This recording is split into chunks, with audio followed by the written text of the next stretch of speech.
Hi, my name is Mitzi Avila and welcome to this episode of Creative Blueprints. Today we will have an amazing talk with Caroline Porter from Porter Architecture Plus Design.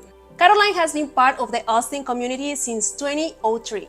She graduated from the Virginia Polytechnic Institute with her degree in architecture. She's very passionate about working with existing buildings, whether the context of renovation, preservations, and additions. I really enjoy this conversation because Caroline is another amazing example of women empowerment and an exceptional work as an architect. And if you find this video inspiring for somebody else in the industry or students or any other friend that is interested in these topics, feel free to share it. Send it to everyone that is in the construction area because we are here to learn from other professionals that are sharing their inspiring stories behind their firms. If you like this video, don't forget to click in the like button and also do not forget to subscribe. That helps me a lot and I can continue sharing these amazing stories with you. Also, don't forget to follow me on Instagram as Creative Blueprints and Mitzi Avila Designer. Let's get inspired and I hope you enjoy this video. Welcome to Creative Blueprints. Today we are here with Caroline Porter. As you know, she's a very good architect and this project is about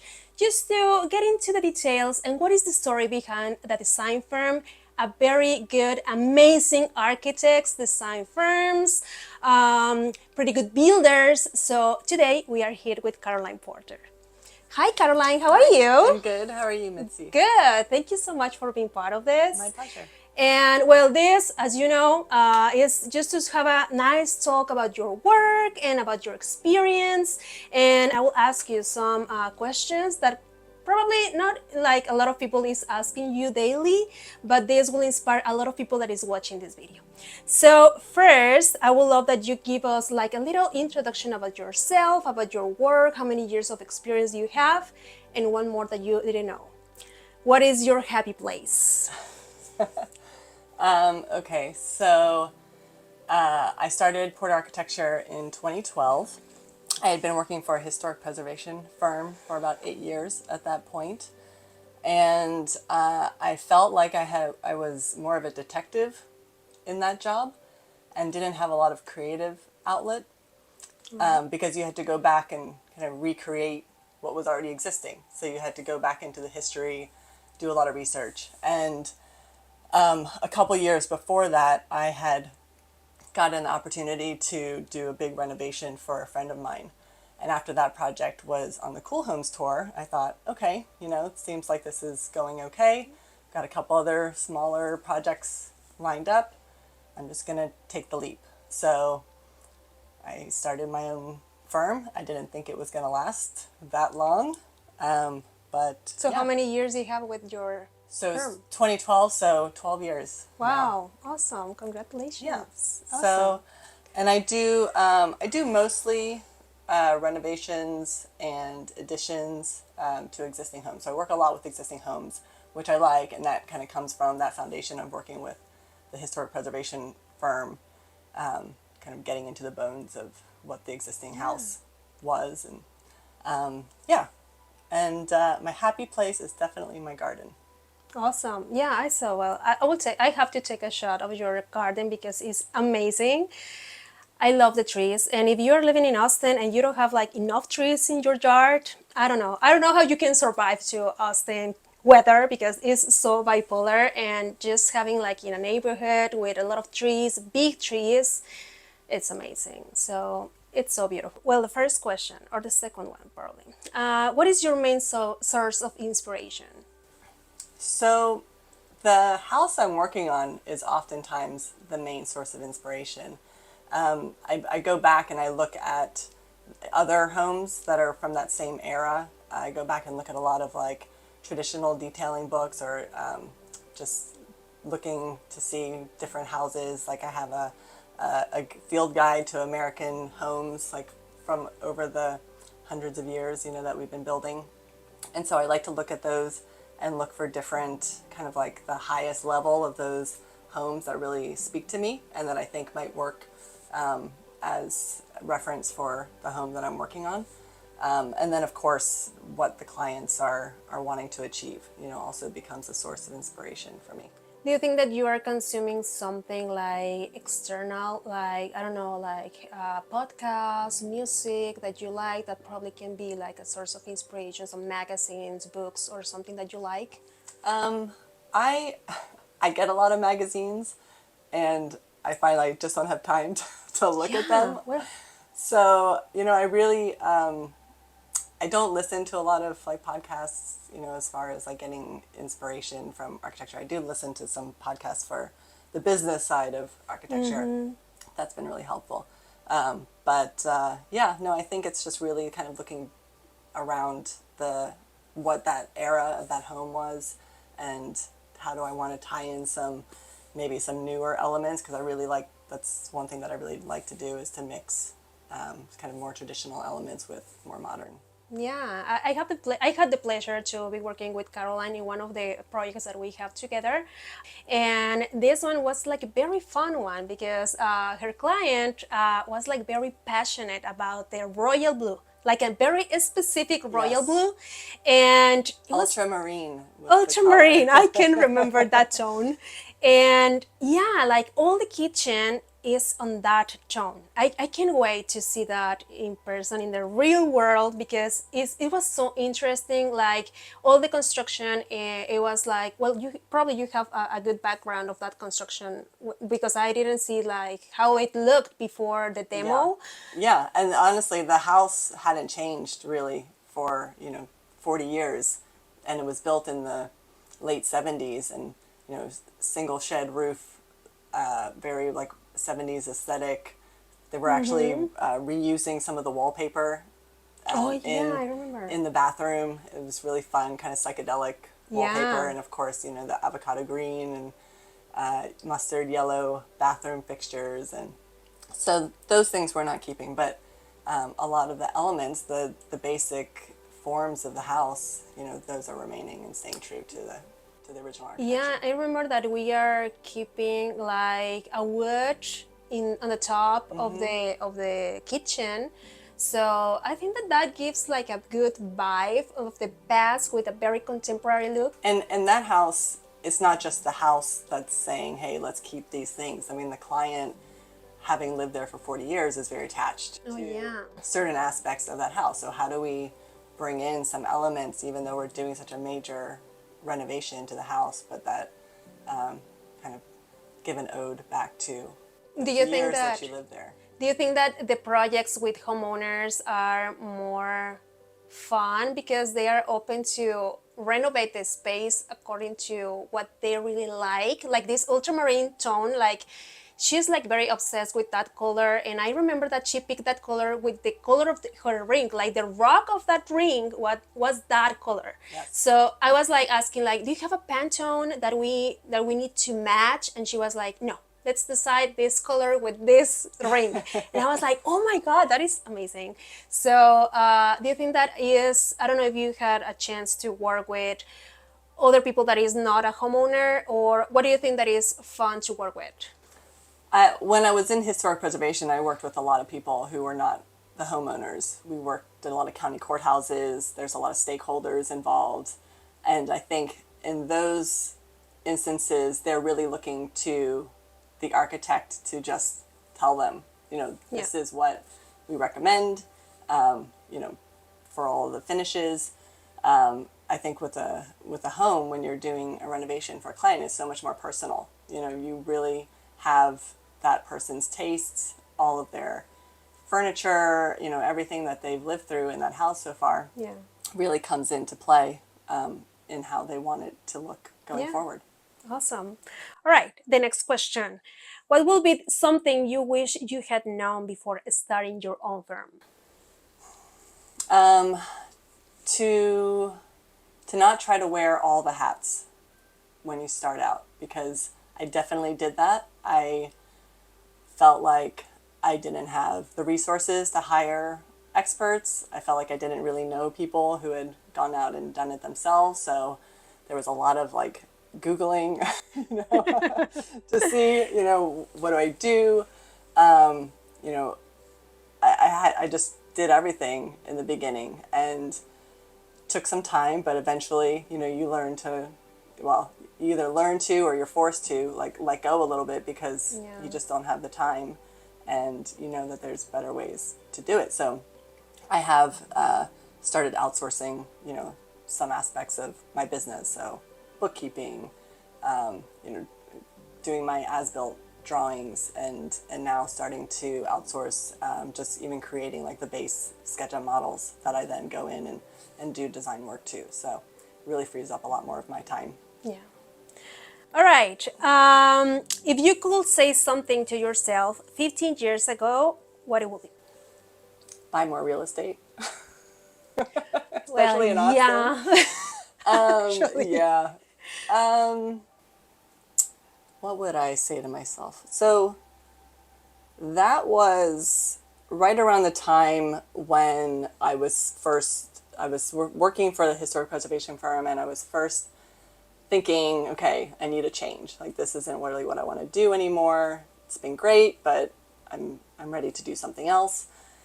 But it was also around the time of when the market was crashing. You know, we're having, you know, not some uncertainty about where the economy was going in Austin.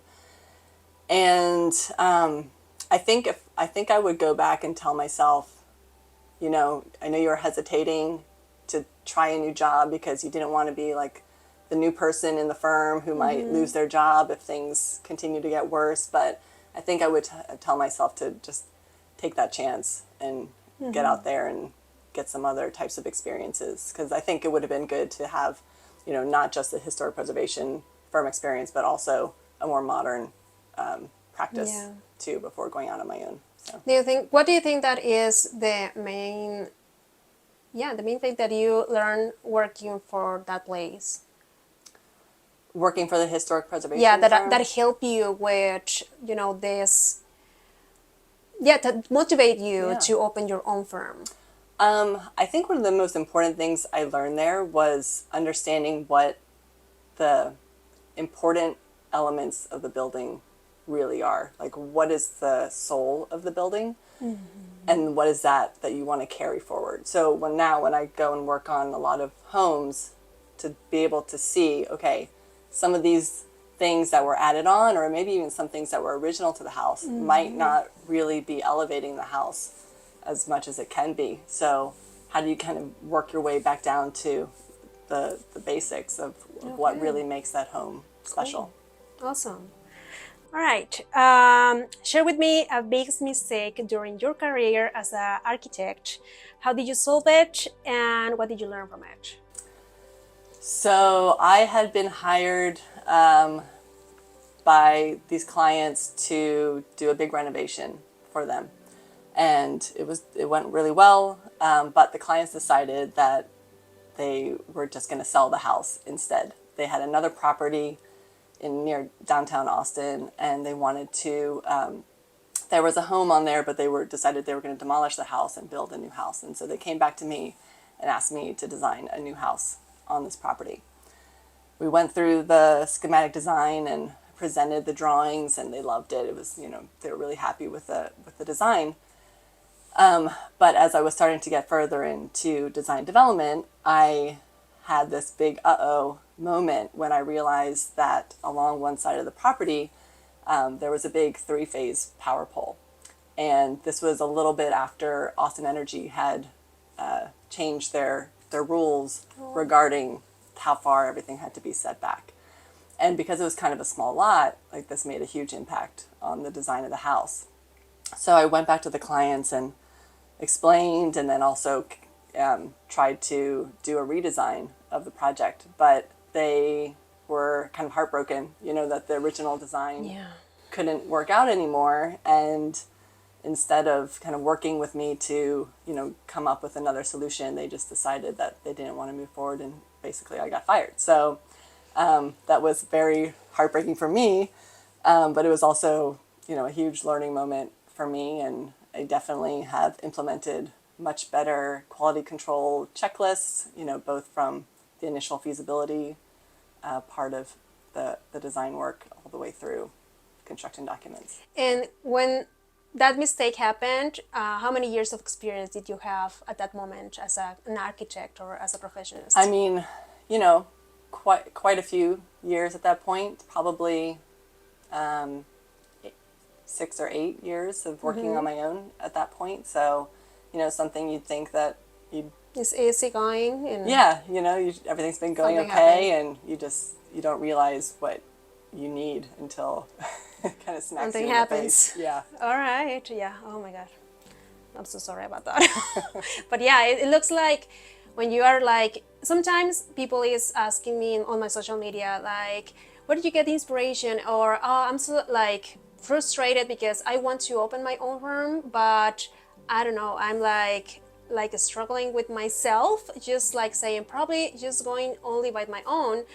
I don't know exactly everything just to do it by myself. So it's like you never stop learning. Like if you have to face the situation until you have the situation. You cannot plan like, okay, I will learn this until Right. you have the situation there.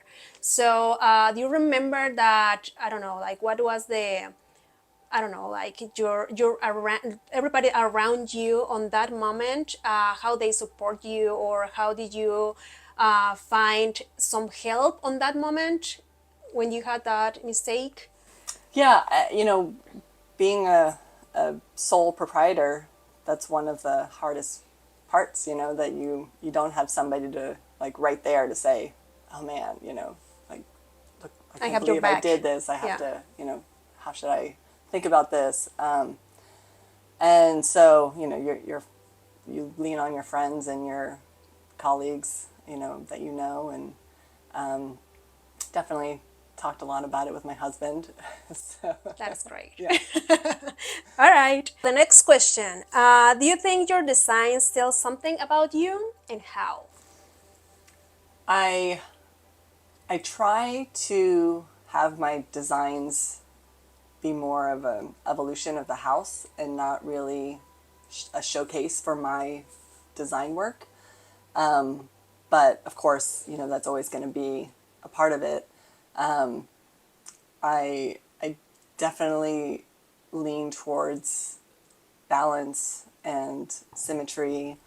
I like to reference a lot of like traditional architecture, but again, I like to mix it with an sort of eclectic sense. But sometimes that's not really what the clients want, so of course I'm going to respect that.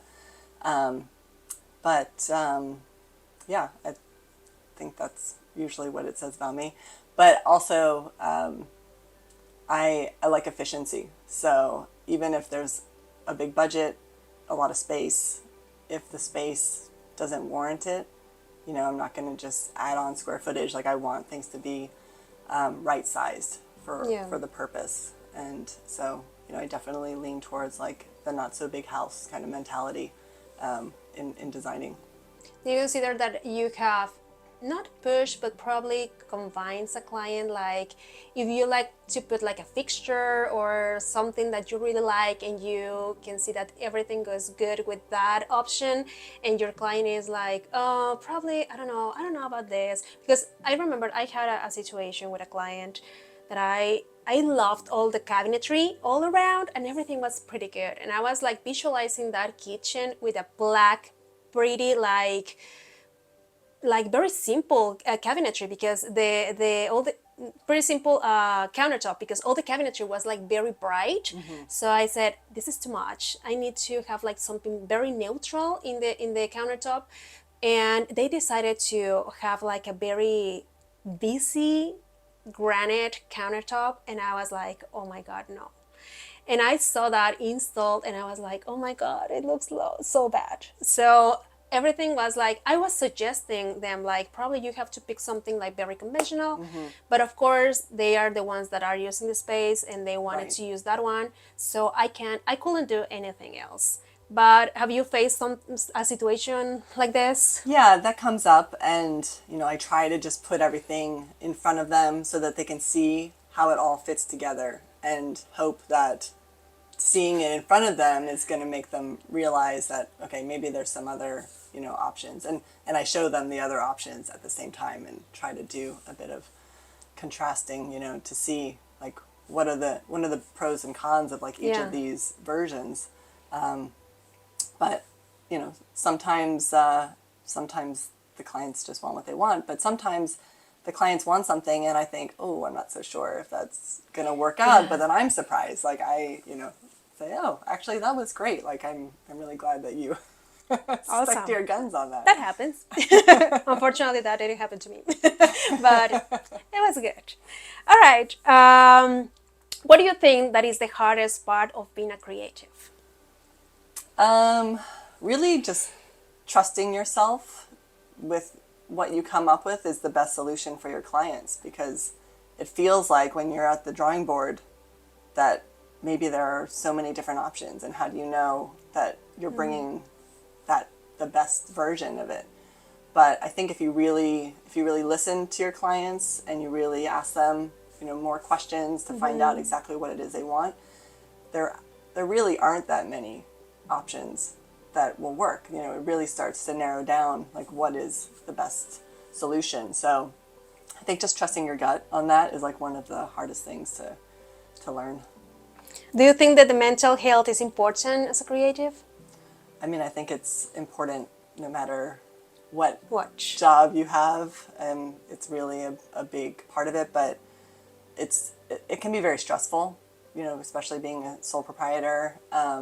But in architecture, feeling responsible for what are people's very large, these undertakings, right? That they're spending a lot of money, a lot of time that they're investing, and there's a lot riding on that. So you want to do the best, and that can definitely weigh on you a little bit. How do you think that you are taking care of your mental health? Like, what are you doing like in your daily routine? Do you have like something that you like to do like in the morning? Some people is like, there's morning people that loves to wake up at 5 a.m. I'm not that person. But yeah, just if you have a ritual or something that you consider that is helping you with your mental health every day.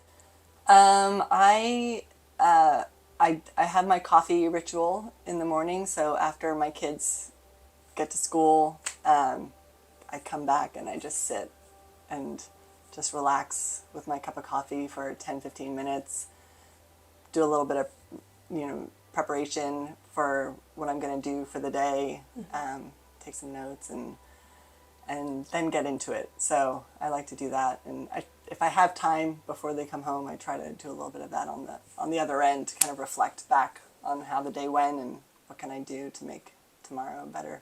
All right, awesome. What do you do when you feel like you don't have more ideas to solve a design problem? Walk away. Run. No, literally. I mean, I leave my desk. I do something else. Sometimes if I have enough time, I'll sleep on it and just come back. I think my brain continues to work on the problem, even if I'm not actively thinking about it. So just give myself a little bit of distance and don't try to force it. Do you think you have a hobby or something that you really like to do to open your brain and bring more creative ideas to your daily work? I don't have like a go-to of what that is something I think of, like, oh, this is going to help me come up with some better ideas. But I think gardening really helps just to, get my hands dirty and relax and just see the beauty, that's there in nature and not have to think about what I'm trying to like create. Yeah, that's great. So. Awesome. Yeah. All right. And the last one. Give an advice to future designers, architects, or creatives in the Austin community. I would say don't be afraid to ask for help, because trying to come up with it all on your own, trying to reinvent the wheel, there's so many people out there who've gone through it and who want to help. I mean, one of the groups that I've been involved with, the Austin Infill Coalition, they are just so open to supporting everybody else in the group with any issues, questions, really just trying to like elevate everybody. And I think the whole industry is really like that. They're not, trying to protect their trade secrets or, Yeah. their methodologies. Like, they really want people to learn because it reflects well on the whole, on all the architecture and builders, if everybody is doing well. Do you think that being part of a community of professionals in your field, do you think that it's important for new people? Definitely. And that was something that I didn't do for a long time, and I think it really helped me. So that was one thing that I would say, to get involved with some organizations early on and Yeah. develop those networks. Awesome. So socialize. Do not be And there I say alone. that as an introvert. So All right, perfect. Well, thank you so much for being part of this. Thank you, It was Mitzi. it's a pleasure to have you here and just to share all of this amazing information for new people. And I hope that you guys like it. And yeah, I will see you in the next video. Thank you again. Okay. Bye.